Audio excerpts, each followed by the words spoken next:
دوستو، دنیا میں بنی نوع انسان نے اپنے ارتقائی سفر کے دوران ایک طرف تمام شعبوں میں ترقی کا سفر طے کیا تو دوسری طرف دیگر قوموں پر ذات، رنگ و نسل اور مذہب کی بنیاد پر فوقیت حاصل کرنے کے لیے جنگ و جدل کے طریقہ کار میں بھی تبدیلیاں لایا۔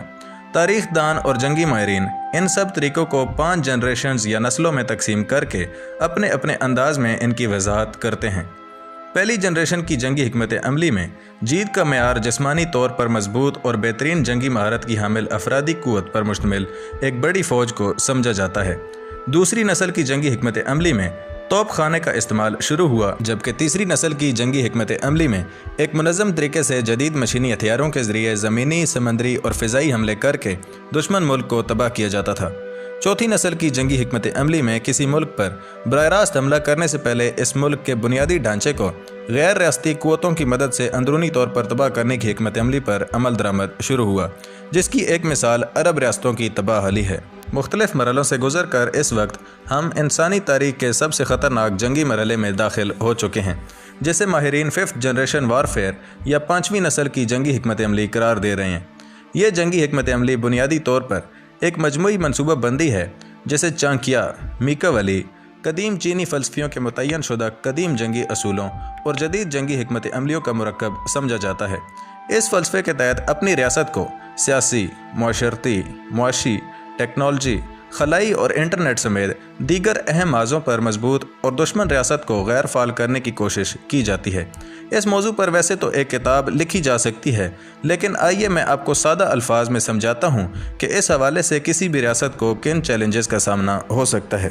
دوستو، 5th جنریشن وارفیئر کے حوالے سے میں مرحلہ وار آپ کو دشمن کی طرف سے استعمال کیے جانے والی 4 حکمت عملیوں کے بارے میں تفصیل سے اور مثالیں دے کر بتاؤں گا، جسے آپ لوگوں نے غور سے سننا ہے اور دوسرے لوگوں تک بھی یہ انفارمیشن پہنچانی ہے۔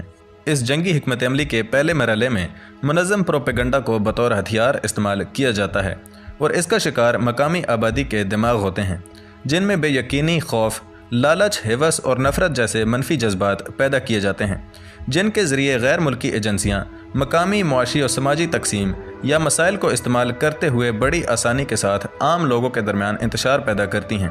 اس تباہ کن مشن کی کامیابی کا اہم ذریعہ سماجی رابطوں کے نیٹ ورکس ثابت ہو رہے ہیں، جہاں صرف ایک منفی پوسٹ کے ذریعے مذہبی، لسانی اور دیگر حساس معاملات پر غیر ضروری بحث شروع کروا دی جاتی ہے، جو آہستہ آہستہ تکرار کی شکل اختیار کر جاتی ہے۔ مختلف سوچ رکھنے والے ہزاروں لوگ اس کی حمایت یا مخالفت میں غیر ضروری دلائل دینے لگتے ہیں، جس سے چاہتے نہ چاہتے ہوئے دلوں میں بغض جنم لیتا ہے۔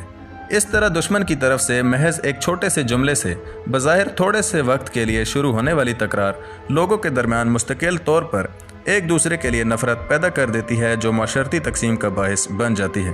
دوسری جانب اسی تکنیک کو استعمال کرتے ہوئے عوام کو ان کے اپنے ہی اداروں، مثلاً فوج، ایجنسیوں اور دیگر ریاستی اداروں کے خلاف بھڑکا کر اپنے اعلی کار کے طور پر بھی استعمال کیا جاتا ہے۔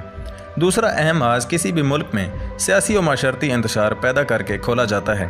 اس حکمت عملی کے تحت مقامی طور پر رونما ہونے والے چھوٹے بڑے واقعات کو استعمال کرتے ہوئے انتشار کو ہوا دی جاتی ہے، یعنی جلتی پر تیل چھڑکنے کا کام کیا جاتا ہے۔